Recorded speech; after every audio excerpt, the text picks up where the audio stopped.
Bismillahirrahmanirrahim. Elhamdülillahi Rabbil alemin. Vessalatu vesselamu ala eşrefil enbiyai vel mursalin. Nebiyyina Muhammedin ve ala alihi ve sahbihi ecma'in. Əmmə bə'd.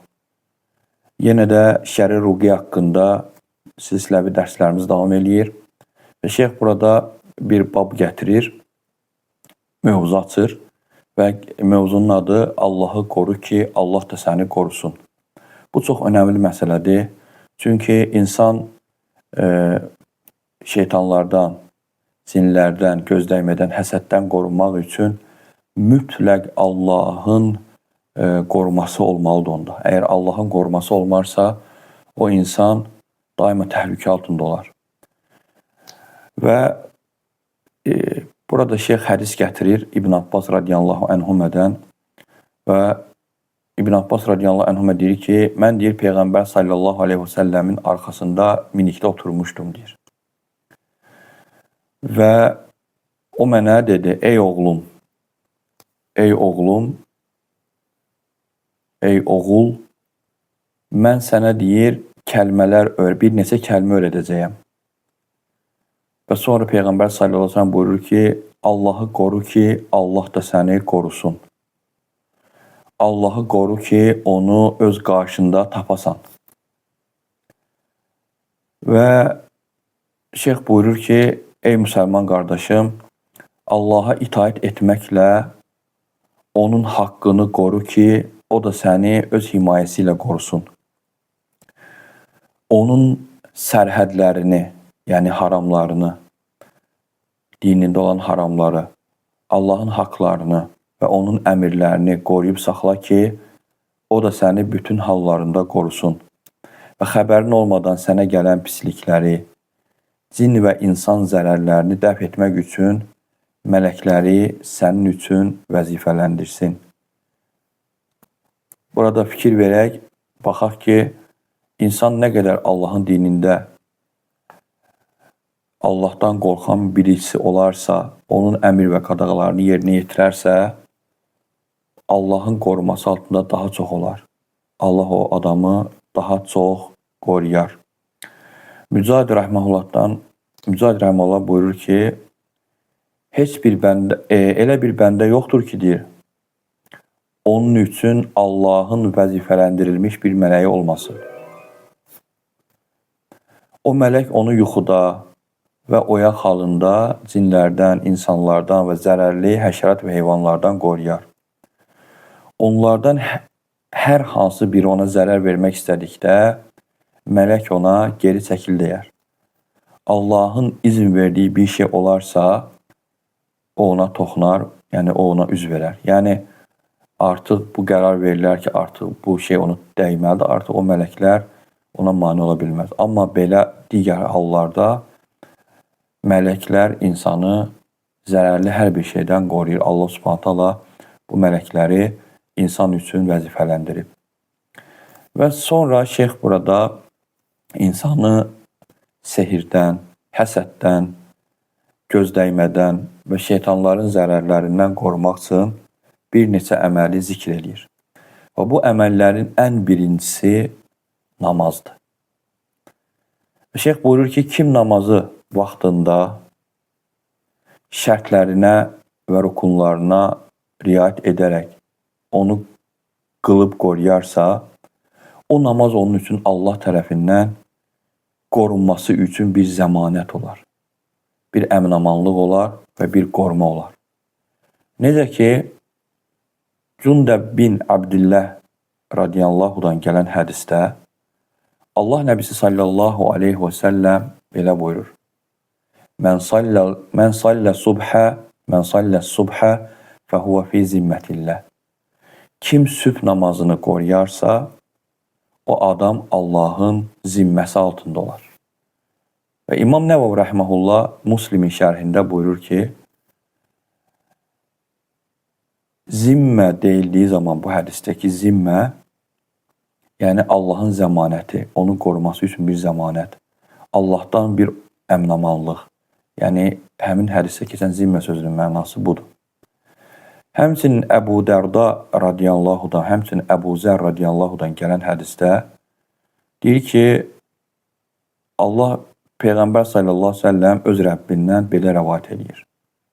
Qüdsi hədisdir və buyurur ki, ey Adəm oğlu, mənim üçün günün əvvəlində 4 rükət namaz qıl, günün sonuna qədər mən sənə kifayət edim.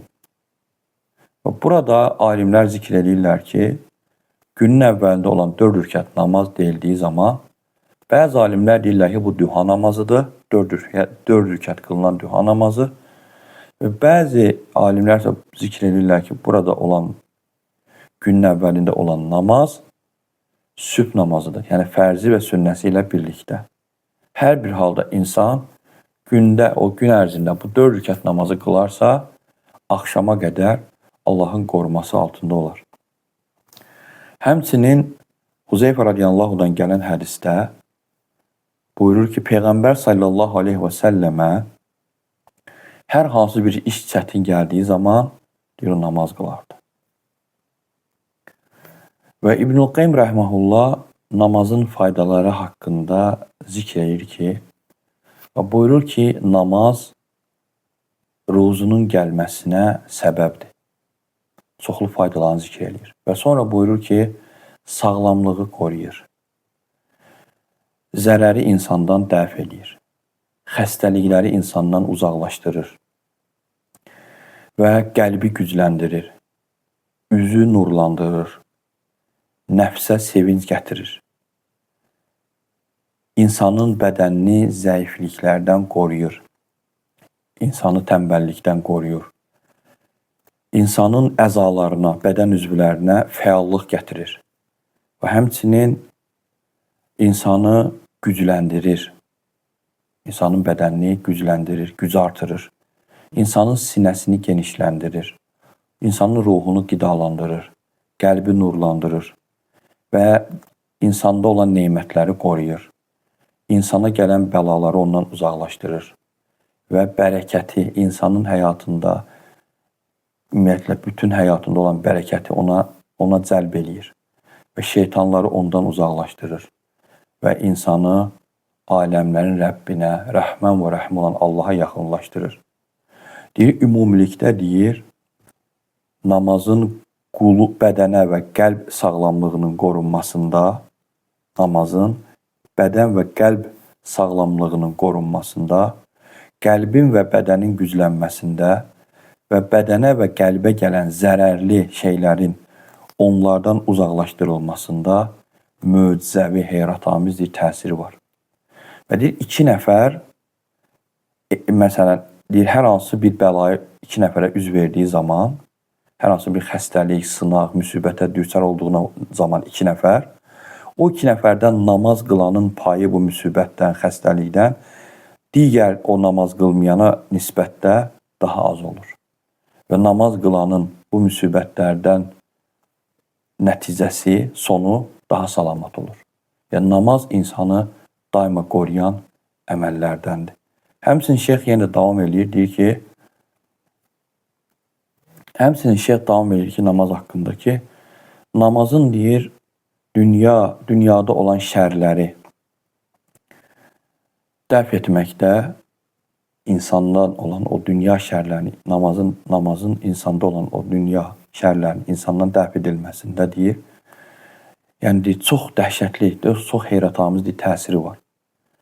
Xüsusən də əgər insan namazı gözəl şəkildə xuşu ilə qılan olarsa, onun zahirinə və batində olan, o qəlbdə olan əməllərinə fikir verərsə, yəni xuşu ilə qılar, rukunlarını, şərtlərini düzgün şəkildə yerinə yetirərsə, kamil şəkildə bunları yerinə yetirərsə, bu namaz onu dünya və axirətdə olan bütün şərlərdən çox gözəl şəkildə uzaqlaşdırar və dünya və axirət xeyirlərini çox gözəl şəkildə ona cəlb eləyər, ona tərəf gətirər.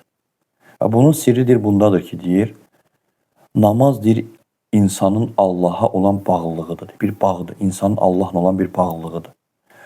Qul Rəbbi ilə olan bağlılığı, yəni bu namazı nə qədər güclü qılarsa, bu namazı nə qədər güclü şəkildə yerinə yetirərsə, ona da bir o qədər xeyir qapıları açılar və şərlər ondan uzaqlaşdırılar.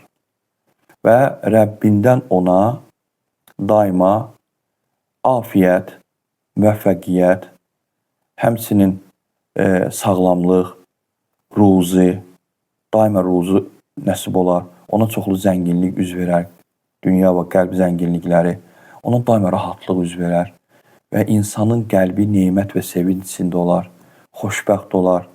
Və bütün onu sevindirən xeyirlər, bərəkətlər ona tərəf tələsər. Və bunlar hamısı onun üçün, onun qarşısında hazır olar və ona doğru can atar. Fikir ver, subhanallah, yəni görün namazın nə qədər böyük yeri var İslamda. Ona görə insan qorunmaq istəyirsə, birinci növbədə mütləq namazlarına fikir verməlidir. Və sonra şeyx ikinci şey gətirir buradakı insanı qoruyan əməllərdən. Deyir ki, o da nədir? Çoxlu tövbə etmək, çoxlu istiğfar, bağışlanma diləmək. Bununla bərabər Allahın əmrlərini qorumaq və həmçində Allaha tərəf itaat etmək. Yəni istiğfar və tövbə eləyərək. Bu zamanda Allah səni qoruyar, gücünü artırar və səni bu dünyada gözəl şəkildə yaşadar. Yəni tövbənin və istiğfarın çox böyük önəmi var. Çünki insana bütün o üz verən bəlaların əsas səbəbi nədir? Günahlardır. İnsan günahlardan nə qədər tövbə eləyərsə, bir o qədər qorunması çoxalar. Necə ki Allah Subhanahu taala buyurur ki: "Və an istəğfiru rabbakum thumma tubu ilayhi yumatti'ukum mata'an hasanan ila ajalin musamma." Həm də Rəbbinizdən bağışlanma diləyəsiniz, sonra da tövbə edəsiniz ki, o sizə müəyyən olunmuş vaxtadək, yəni ölüm sizə gəlinədək gözəl gün güzəran nəsib etsin. Fikir ver.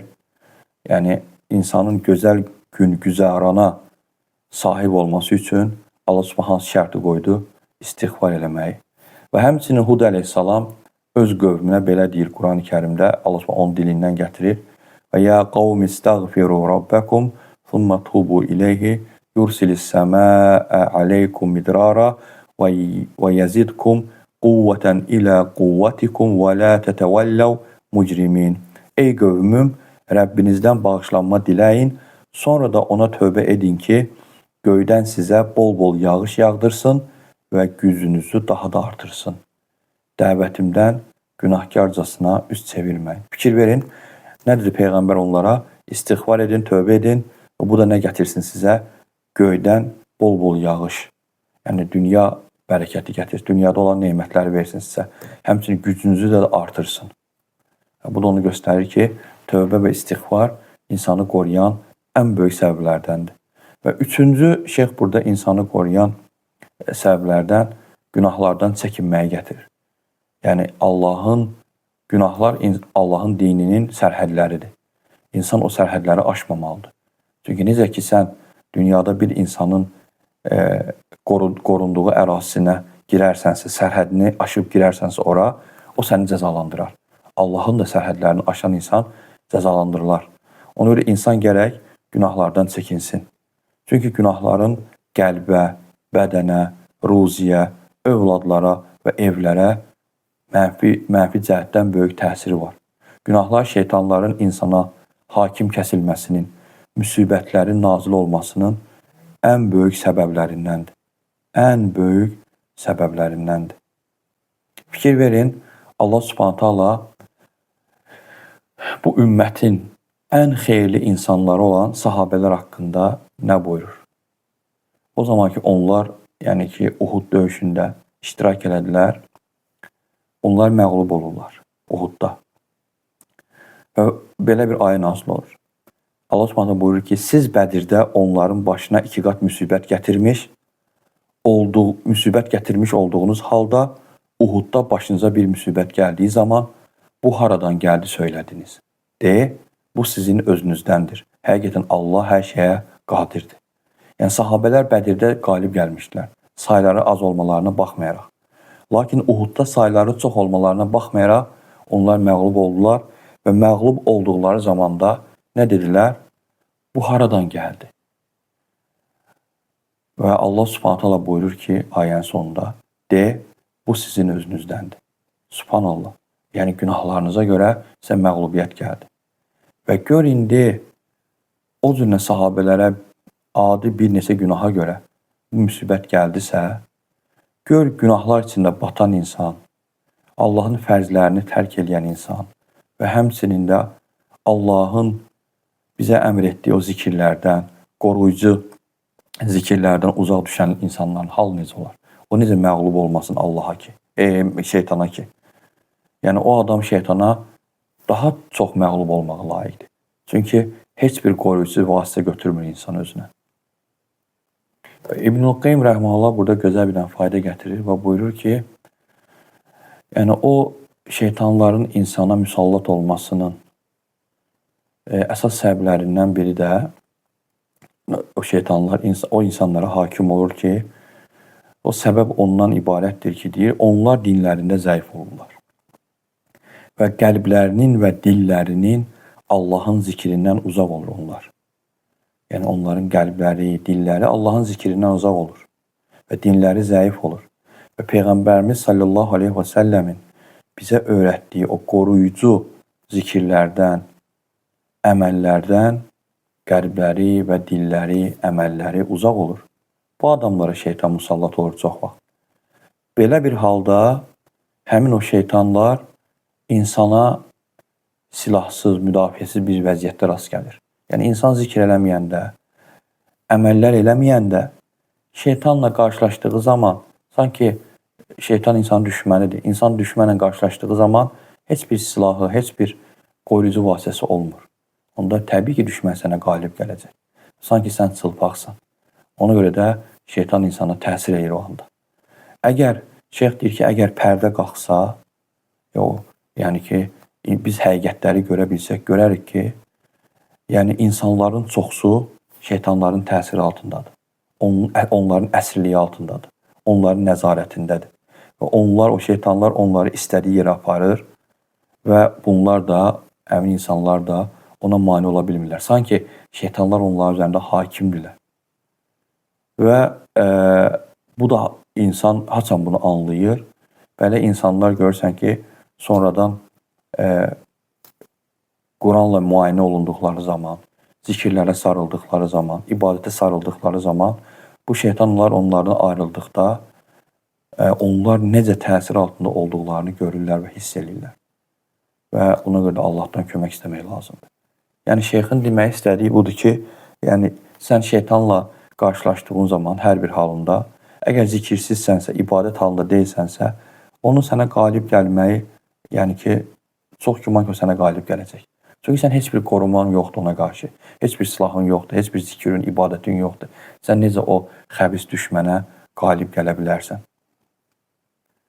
Bəzən görürsən ki, insanlar şikayət edirlər, yəni onlara cin toxunmasından, həsəddən, sehirdən. Əslində bu ilk vaxtlarda görürsən ki, təsir zəif olur. Lakin bunu gücləndirən insanın bədənindəki səbəblər nə olur? İnsanda olan günahlar, insanın haramlara meyl eləməsi, ibadəti tərk eləməsi və Allahın hüdudlarını çeynəməsi, onun haramlarını çeynəməsi, hüdudlarını aşması, bunlar onu bədəndə gücləndirir. Əgər sən istəyirsən ki, onlar sənin bədəndə güclənməsinlər, səndən uzaq dursunlar, mütləq sən səmimi tövbə eləməlisən və Rəbbivə sadiq şəkildə qayıtmalısan. Ona görə İbn-i Qayyim rəhməhullah deyir ki, əgər yəni qula qarşı bir zülm olunarsa, şeytanlar tərəfindən ona bir əziyyət verilərsə, düşmənləri onun üstünə gələrsə, həmin insan üçün deyir, səmimi tövbədən daha faydalı bir şey yoxdur. Yəni o zaman xoşbəxt olar ki, öz fikrini, öz qəlbi istəklərini günahlarına, öz eyiblərinə yönəldər, onlarla məşğul olar, onları islah eləməyə çalışar və onlardan tövbə eləyər. Və bu başına gələnlərə fikir verməz. Onlara qarşı boş vaxtı qalmaz. Və öz günahları ilə, öz qüsurları ilə məşğul olar, tövbə eləyər. onda Allah da onun köməyini, qorumasını, müdafiəsini öz üzərinə götürər. Bu mütləq belədir. Bu mütləq belə olur. Yəni, əgər sən qurtulmaq istəyirsənsə, Allaha qarşı o hədləri qoru, o haramlardan qurtul, onda Allah da səni o şeylərdən qurtaracaq. O şeylərdən səni uzaqlaşdıracaq və bu Allah tərəfindən bir qoruma olacaq sənə. Həmçinin şeyxin gətirdiyi dördüncü məsələ ki, Allahın qorumasını cəlb edən əməllərdən insan çoxlu xeyirli işlər görməsi, insanın çoxlu xeyirli işlər görməsi, darda qalan insanların köməyinə çatması, sıxıntısı olanın yükünü yüngülləşdirməsi və ehtiyacı olanlara yardım etməsi. Və bu zaman Allah da həmin insanı qoruyar. Allah Subhanahu taala ondan o bəlaları dəf edər və ona şəfa nazil edər. Subhanallah. Necə ki, Əbu Umamə radiyallahu anhudan gələn hədisdə buyurur ki, Peyğəmbər sallallahu əleyhi və səlləm belə dedi. Deyir ki, xeyirli əməllər pis aqibətlərdən insanı qoruyar. Yəni, insan heç vaxt pis aqibətlə qarşılaşmaz. Və sonra buyurur ki, gizlində verən sədəqə Allahın qəzəbini söndürər. Və sonra buyurur ki, qohumluq əlaqələrini qurmaq insanın ömrünü artırar. İbnül Qayyim rəhməhullah deyir ki, imkan daxilində insanın sədəqə verməsi və yaxşılıq eləməsi mütləq lazımdır. Çünki belə bir insan deyir, sədəqə verən insan, yaxşılıq eləyən insan deyir, onun bəlanı dəf etməkdə gözdəyməni və paxılın şərindən uzaqlaşdırmaqda heyrətamiz təsiri var. Yəni, sədəqə insandan bəlanı dəf eləyir. Gözdəyməni insandan uzaqlaşdırır və həsəd edənin həsədindən insanı qoruyur. Və deyir, bunun böyük bir təsiri var insana, deyir. Nəzər, həsəd və əziyyət olan şeylər deyir, sədəqə ver insana, yaxşılıq edən insana deyir, demək olar ki, hakim kəsilə bilmirlər. Ona təsir edə bilmirlər. Subhanallah. Nə qədər insan xeyirxah olarsa, nə qədər çoxlu sədəqə verən olarsa deyir, ona həsəd, gözdəymə, əziyyət olan şeylər, yəni ki, ona çox vaxt təsir eləmir.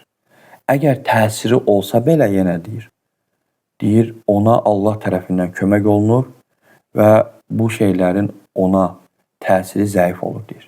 Və aqibətdə həmin insanın bu şeylərdən yaxşı olur, deyir. Və xeyirxah əməllərin içində ən yaxşı olan əməllər insanların çoxsuna faydası dəyən əməllərdir. Yəni, bir var sən sədəqəni bir nəfərə verəsən, bir də elə əməllər var ki, o əməllərdən çox insan faydalanır. Onlardan bir də şeyx gətirir ki, su çəkdirmək, ki, insanlar üçün su çəkdirmək, insanlara su içirtmək.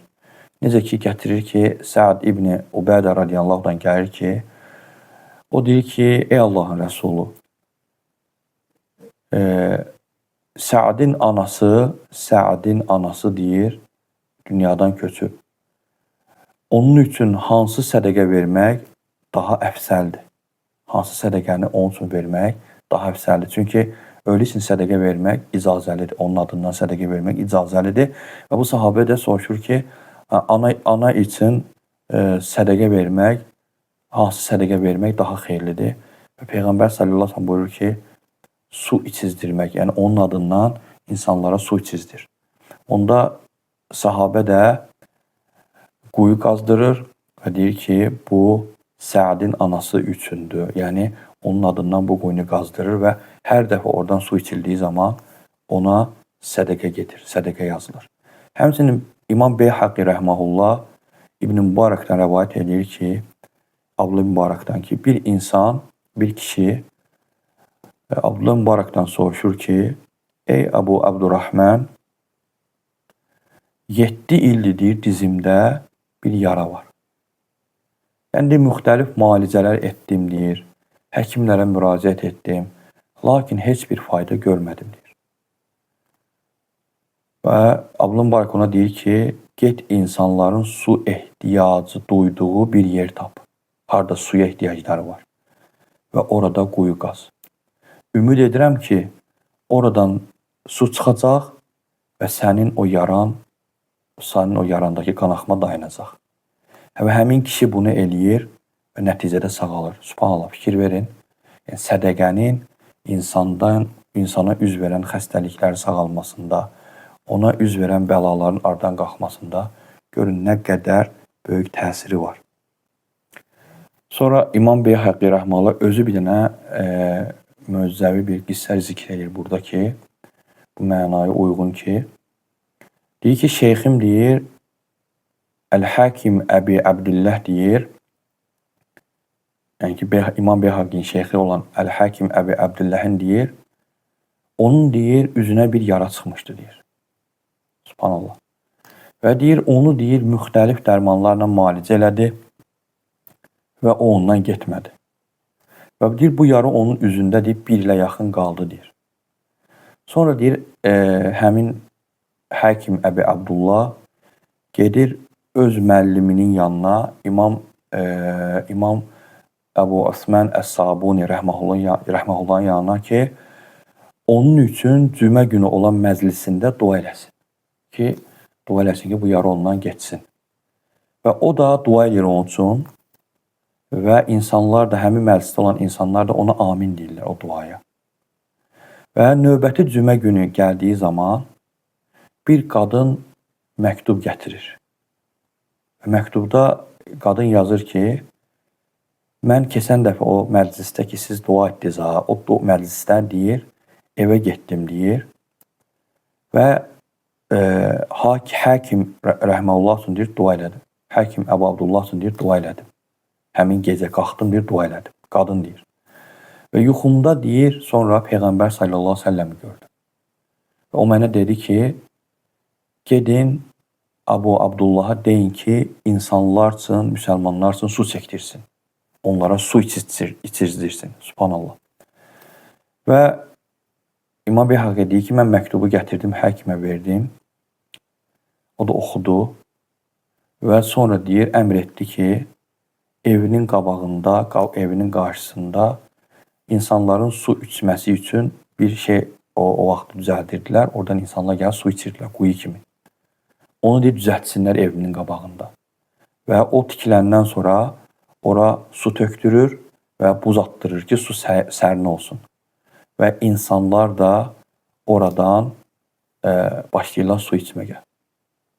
Heç bir həftə keçməmiş deyir, subhanallah, o yara deyir, onun üzündən sağalır. Üzündəki xəstəlik tamamilə yox olur və üzü əvvəlkindən də daha gözəl hala gəlir. Və bundan sonra həmin şeyx uzun illərdə yaşayır. Və bunlar hamısı nəyə göstərir? İnsan nə qədər bacarırsa, xüsusən də xəstə insanlar sədəqə çox versinlər.